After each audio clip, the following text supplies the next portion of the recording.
Convido a amada igreja a nós estarmos de pé e a gente leia a palavra de Deus.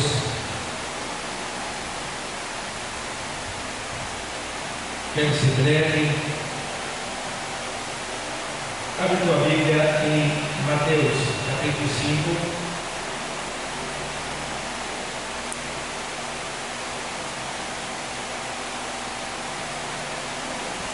E 13.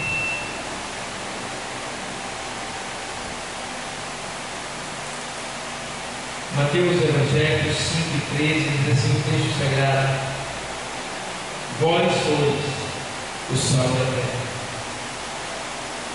E se o sal for insípido, com que se há de salgar? Para nada mais presta, senão para se lançar fora e ser pisado pelos homens. Vós sois a luz do mundo. Não se pode esconder uma cidade edificada sobre um monte, nem se acende a candeia e se coloca debaixo do alqueire, mas no velador, e dá luz a todos que estão na casa. Assim resplandeça a vossa luz diante dos homens, para que vejam as vossas boas obras e glorifiquem o vosso Pai que está dos céus. Amém. Aí você fica sentado. Obrigado, Senhor.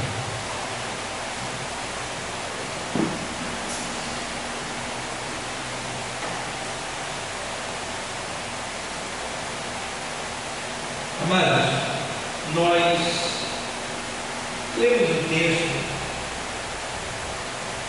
do Senhor Jesus para a nossa vida quando ele faz algumas comparações. O Senhor Jesus ele gostava de fazer comparações. Eu imagino Jesus quando ele estava crescendo e ele observou o comportamento lá do interior de Nazaré. E ele ficava vendo as galinhas, os casaneiros, as plantações. Ele ficava vendo tudo aquilo. Tudo aquilo que ele viu no decorrer do seu crescimento físico, ele usou para ensinar a cada um de nós. E uma das coisas que ele fala aqui nesse capítulo 5 de Mateus é quando ele menciona, deixando bem claro uma coisa, que nós somos o sal da terra. Ele diz: vós sois o sal da terra. E o que é o sal? O sal, para que serve o sal? E aí a gente entende que o sal é um tempero. O sal é um tempero. E o sal tem uns princípios ativos que são úteis para a vida. Por exemplo, um dos princípios é o conservar. O sal ele tem o poder de conservar. Você pegar uma carne e colocar sal nela, ela não vai apodrecer, ela vai ficar intacta, ela vai até secar, mas não vai apodrecer. A gente vê isso pelas carnes de sol, né? Muitas vezes eu viajei, quando eu ia no interior, e eu vi aquelas carnes do povo penduradas lá no arame, no sol, com sal secando. E já vi também peixe com sal, feito bacalhau de deles. E o sal tem esse princípio de conservar. Então esse princípio de conservação, ele também está em nós, como sal. E esse princípio também nos conserva. Porque o Senhor diz que Deus amou o mundo de tal maneira que deu o seu Filho unigênito, para que todo aquele que nele crê não pereça. Então a expressão perecer é apodrecer. Então, o fator do sal, o princípio do sal, ele não permite que a gente venha a apodrecer.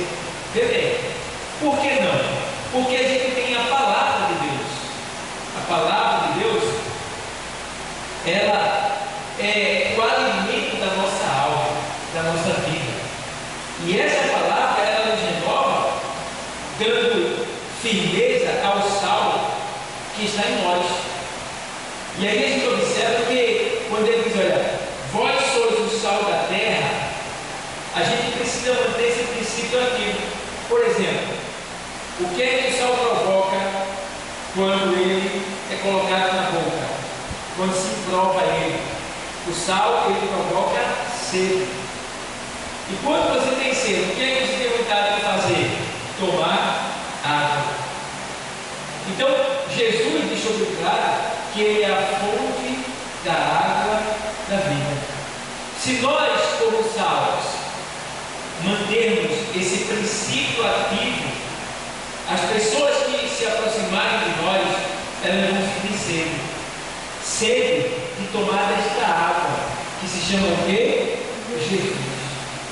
Então, ele diz: e se o sal for insípido, o que se há de salgar? Insípido quer dizer sem sabor. O sal perde sabor? Perde. Ele fica insolto. Ele perde sabor. E Jesus, conhecendo esses princípios, ele deixou bem claro que quando você é sal ativo, você conserva, você mantém a podridão longe. A podridão não consegue pegar você, você não consegue perecer, você não consegue morrer, porque você é sal, você já patrocina a vida. Agora está dizendo, se você perdeu o sabor, para nada mais presta. Como é que nós, como sal, perdemos o sabor? Primeiro ponto, existem algumas coisas que nos faz perder o sabor diante da sociedade e diante de Deus.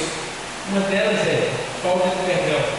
Tem pessoas que não perdoam, tem pessoas que não amam o seu próximo, tem pessoas que não oram. Já pensou uma pessoa não gostar de orar? Já pensou uma pessoa que tem tempo de orar e não ora? Como é que vai ficar a vida dessa pessoa? Se a oração é a respiração da alma, a minha alma depende, precisa, necessita de orar, de falar com o Pai, para que ela tenha vida. Se eu não oro, como é que eu vou viver? Se eu não oro, como é que eu vou me manter na presença de Deus? Se eu não oro, como é que eu vou vencer o inimigo? Se eu não oro, como é que Deus vai falar comigo? Se eu não oro, como é que eu vou ter revelação? Como é que eu vou ter visão? Como é que eu vou ter discernimento? Se eu não oro, como é que eu vou ter vitória? Se eu não oro, como é que eu vou vencer o diabo? Se eu não oro, o que será da minha vida? Então eu preciso orar. E quando eu vejo, pastor, eu sinto necessidade de orar. Porque também, quando eu oro, eu peço mais vontade para orar. Eu nunca oro para não pedir vontade de orar. Sempre que eu estou orando, eu digo: Deus, não me deixe faltar o desejo de orar. Me dê o desejo intenso de orar. Deus, me faça orar. Me impulsione, me inquiete, mexa comigo. Eu preciso orar. E desse desejo de orar, eu peço a Ele. E Ele me responde com esse desejo. Porque se eu não orar, eu morro. Se eu não orar, eu me entrego mais facilmente às tentações, ao pecado. Então eu preciso orar. Você precisa orar. Nós precisamos orar. Infelizmente, nem todo crente gosta, nem todo crente dá lugar à oração e quer vitória, né? E quer vencer. Como? Nós precisamos de quem para vencer? De Deus. E como nós temos Deus? Buscando Ele em oração. Então, amados, precisamos ter esse temor, esse respeito, essa vontade, esse desejo. E sempre que você tiver a oportunidade, principalmente na igreja, ore. Ore. Eu não perco a oportunidade. Às vezes eu chego na igreja, lá em Recife, e eu entro, é culto de oração, eu vejo pessoas sentadas. Eu vou até a pessoa e digo assim: você não tem nenhum problema? Você não tem nenhum problema não? Está resolvendo? Tem, sim. O que é que você está fazendo sentado? Aí se a pessoa dissesse para mim: tem não, já resolvi tudo. Eu digo: então você é hipócrita. Por quê? Porque você só pensa em você, só quer responder para você. E os outros estão precisando não de oração? Então, se você não tem mais nada para resolver, ore pelos outros. Então, a gente não tem também para não orar. A gente tem que orar. Tem que orar sem cessar. Paulo disse: orar sem cessar. Por que ele mandou a gente orar? Para que a gente estivesse protegido contra esse lado do diabo. Então, amados, precisamos desse tempo. E um dos princípios, ou seja, um dos fatores que faz a gente perder o sabor é a falta de oração. A gente começa a ficar sem vontade de vir à igreja, sem vontade de ler a Bíblia. A gente não fica mais aceitando correção. A gente está errado, mas não quer aceitar. A gente não usa a língua para falar de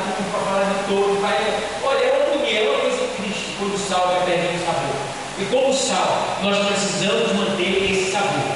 Precisamos nos manter ativos, para que através de nós, as vidas que estão apodrecendo, que estão perecendo, que estão sem sabor, possam receber de volta aquele sabor, através do nosso sal. Aí ele diz: se o sal se tornar insípido, para nada mais presta. Então, muitas coisas tornam o sal insípido, sem sabor. Aí ele diz: para nada mais presta, a não ser para ser pisado pelos homens. Então, nós, como sal, quando a gente quer o sabor, o que acontece? A gente deixa a igreja. E se a gente vive para a igreja, a gente não vive como crente, não vive como cristão. A gente está aqui, mas não serve a Deus, não serve a Jesus. E aí, quando a gente sai, a gente se escandaliza no mundo. O cristão sem sabor, ele se escandaliza. Aí é o que ele diz: para nada mais presta, não para ser pisado pelos homens. Por quê? O sal, quando ele teve o sabor antigamente, lá naquele tempo, ele era jogado no chão, como aterro, para servir, para pisar. Aí ele está dizendo: se você perder o sabor, você vai ser pisado pelos homens. O que quer dizer isso aí? Quer dizer que quando você passar, alguém vai dizer assim: olha para ali, era crente, olha como é que ela está agora. Olha como é que ele está agora, olha para ali. Olha, que sapato, rapaz, olha para ali, bicho sapato, olha para ali, que perua. Aí começa a pisar. E isso não é bom. Isso não é bom. Eu não quero jamais ser pisado pelos homens. Precisamos evitar. Precisamos nos manter salgados. E o que mantém o nosso sabor é justamente a oração, o perdão, o amor, o evangelismo, o respeito às posições eclesiásticas, ao ministério, ao seu próximo. É você dar testemunho público aonde você estiver, por onde você passar. É você ter amor pela obra de Deus, não voltar atrás, manter a sua palavra, ter a palavra. Você não pode voltar atrás da palavra. Graças a Deus, eu não sou melhor do que ninguém. Agradeço a Ti, meu Senhor. Mas quando eu falo uma coisa, irmão, eu tenho que me dar a Deus. Eu vou atrás daquilo que eu falei para fazer acontecer. Não gosto de voltar atrás da minha palavra. Se eu tenho a minha palavra, eu vou cumprir com ela. Eu luto para cumprir com ela. Só se houver um motivo de força maior. O que é isso aí? Você deu a palavra para vir à igreja de todo jeito, tal dia. Mas quando você estava saindo, um filho adoeceu e teve que ser socorrido. Ou você passou mal, desmaiou, alguma coisa aconteceu, coisa grave que envolva morte. Aí sim, você vai dar uma satisfação, dizer: olha, eu socorri uma pessoa, olha, eu não estou conseguindo andar, estou desmaiado, estou arriado em cima da cama. Aí tudo bem. Mas tem pessoas que dão a palavra para Deus e não cumprem com ela. Isso é perigoso. É perigoso. Não importa onde eu tenho que ir, se eu disse que eu vou chegar lá, eu vou chegar lá. Só se eu for impedido no meio do caminho, mas eu chego lá. E Deus gosta, irmão. Deus é tão bom que quando você diz que vai chegar, ainda que você chegue atrasado, mas o importante é você chegar. Importante é você chegar. Então entende bem, igreja. Vós sois o sal da terra, e se o sol se tornar insípido, com que se há de salgar? Para nada mais presta, senão para ser pisado pelos homens. A gente vê agora na sequência, ele vai dizer assim: vós sois a luz do mundo. Vós sois a luz do mundo. Veja, quando o Senhor está dizendo que nós somos a luz do mundo, Ele está dizendo que nós fomos chamados para clarear, para iluminar, de certa forma, para incomodar as trevas, dissipar as trevas. Quando a luz chega nas trevas, o que acontece? As trevas desaparecem. Porque o que é treva?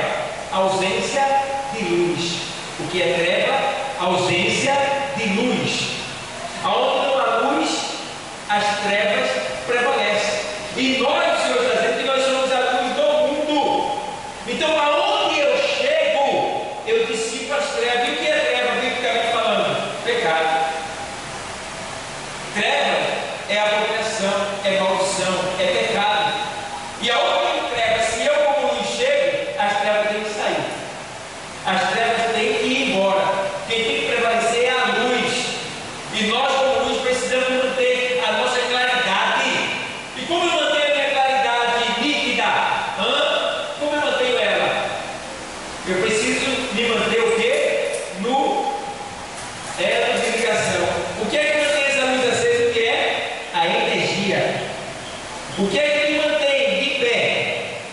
Senhor.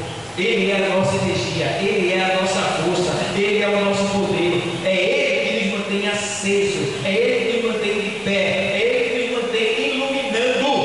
Então a gente precisa manter esta posição de luz. E entendendo, porém, que como luz, eu não posso me esconder, eu não posso me ocultar, eu não posso me afastar, eu não posso estar em lugares encobertos. Como luz, o Senhor me fez luz, nos fez luz, para nós estarmos aonde? Em cima. Em cima. Ah, pastor, eu estou passando por um processo, eu sou humilhado, não alcancei tanto que eu queria, mas você já está em cima. Deus já te deu o primeiro ponto, você já é luz. O que cabe agora é você manter essa luz acesa. Como manter essa luz acesa? Com a palavra de Deus. O salmista diz assim: lâmpada para os meus pés é a tua palavra, e luz para o meu caminho. Veja bem. Então o salmista está dizendo que Deus, Ele é a lâmpada e a luz, né, para a vida dele. E essa luz, Jesus também disse: ó, eu sou a luz do mundo. 8:12 de João. Quem me segue não andará em trevas, mas terá a luz da vida. Ó, Ele é a luz do mundo. E ele diz: quem me segue não anda em trevas. Quer dizer, nós somos luz também. E teremos que a vida. E quando a Bíblia fala de vida, não é vida no sentido de só estar em pé, respirando, não. É vida, vida financeira, vida com saúde, vida com paz, vida com dinheiro, vida com bênçãos, vida. E nós precisamos manter esta luz acesa para que essa vida esteja em nós. Eu pergunto para vocês que estão aqui, depois de vocês serem Jesus, alguma coisa mudou para melhor na vida de vocês? Alguma coisa mudou para melhor? Porque na minha mudou muito. Se eu fosse falar, eu passaria a noite, eu me daria conta de tudo que eu vivia quando estava no mundo e agora como vivo. Então, Deus ele dá vida se nós não temos essa luz acesa. Quantas vezes eu joguei um jogo do bicho na loteria esportiva, tanto tipo de jogo que eu joguei para tentar comprar uma casa e não consegui. Hoje, trabalhando, servindo ao Senhor, Deus me deu uma casa. Quantas vezes eu tentei ter uma moto e não consegui? Hoje, trabalhando, Deus já vai me dando a 8ª moto, 0 km que está ali. 8ª, já deu 8. Quantas vezes eu tinha um carro e não tinha dinheiro, não conseguia nem pensar em comprar, mas trabalhando, servindo o Senhor, Deus me deu, já vai no 3º carro. Isso é Deus.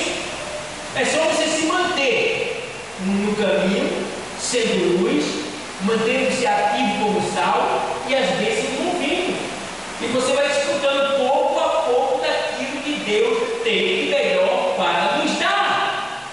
Agora, é obedecer, é ser fiel, é se submeter, é reconhecer quando errar, se levantar quando cair, e Deus está pronto para te ajudar. Seja luz. 60 diz assim: levanta-te, resplandece, porque já vem a tua luz, e a glória do Senhor vai nascendo sobre ti. O Senhor dizendo para Israel que ia libertar ela, mas que ela se levantasse. Porque tem gente que quer ter vitória, mas quer continuar sentado, prostrado. Eu aprendi uma coisa: que quando eu trabalho para o Senhor, Deus trabalha para mim. Quando eu trabalho para o Senhor, Deus trabalha para mim. Quando eu cuido daquilo que é do Senhor, Deus cuida daquilo que é para mim, que é meu. Quando eu honro o Senhor, Ele honra a mim, porque Ele diz: eu honro os que me honram. Então, amados, eu não tenho motivo, eu não tenho razão, eu não tenho nada que possa me fazer desistir e voltar atrás desse caminho. Eu tenho mais que vigiar para que o pecado não me derrube, porque eu estou muito bem aqui. O Senhor tem me abençoado ricamente em todo sentido, e o que eu quero é mais do Senhor, não no sentido financeiro, eu quero mais no sentido espiritual. Eu quero ser um instrumento dele sempre. Eu quero ser um instrumento da palavra dele, eu quero ser um instrumento de oração, eu quero ser um instrumento de bênção para todas as pessoas. Eu quero isso, eu quero que ele me dê mais e mais dele para que eu possa ser usado por ele, aonde eu estiver, por onde eu passar, onde eu viver. É isso que eu quero. Então, igreja amada do Senhor, você é sal, você é luz. Mantenha o sabor e mantenha a sua luminosidade. Tá? Aí que alguém se incomode com a tua claridade. Aí que alguém se ofusque com o brilho que você tem, mas mantenha-se, porque você já venceu em Cristo Jesus. Você já é mais do que vitorioso em Cristo Jesus. Precisamos é o quê? Nos manter de pé e fazer a obra